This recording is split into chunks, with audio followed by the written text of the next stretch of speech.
We started this ride out from the Big Eddy Recreation Area.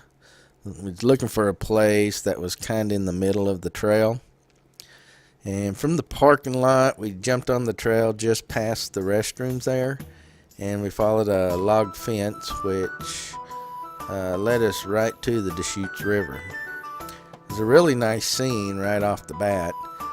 The blue water with the white tops of the rapids, and it was all surrounded by pine trees on one side of the river and black lava rocks on the other side.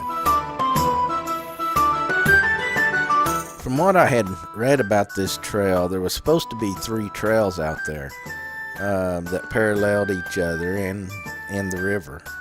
One for hikers, one for bikers, and one for horses. But we could never make heads or tails out of the trails since they weren't very well signed.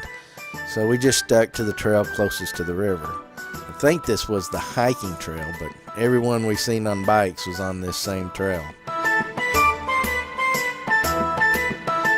Most of the trail that we rode that day was flat to rolling terrain.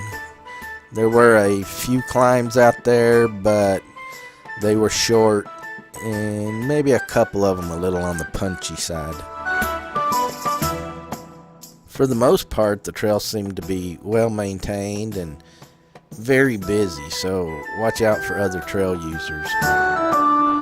The trail seems to alternate a lot between single track and double track, especially when you get around the day use areas. If you follow the trail all the way north to the Good Dog trailhead, you can cross the highway there, and you can be on the Phil's Trail system if you want to add a little more riding. Most of the trail is in pine forest, but it does sneak out into the open every now and then. One of the things I thought was pretty nice is that there were maybe 6 day use areas along the route we rode, and almost all of them had picnic tables and restrooms. There are a couple of technical sections out there that might put a few folks off their bikes. Most of them seem to be more to the north side of the trail, between Lava Island and Good Dog trailheads. The trail narrows in these sections as it runs at the base of a rocky ridge, and then it starts to ascend the ridge, leaving the river below.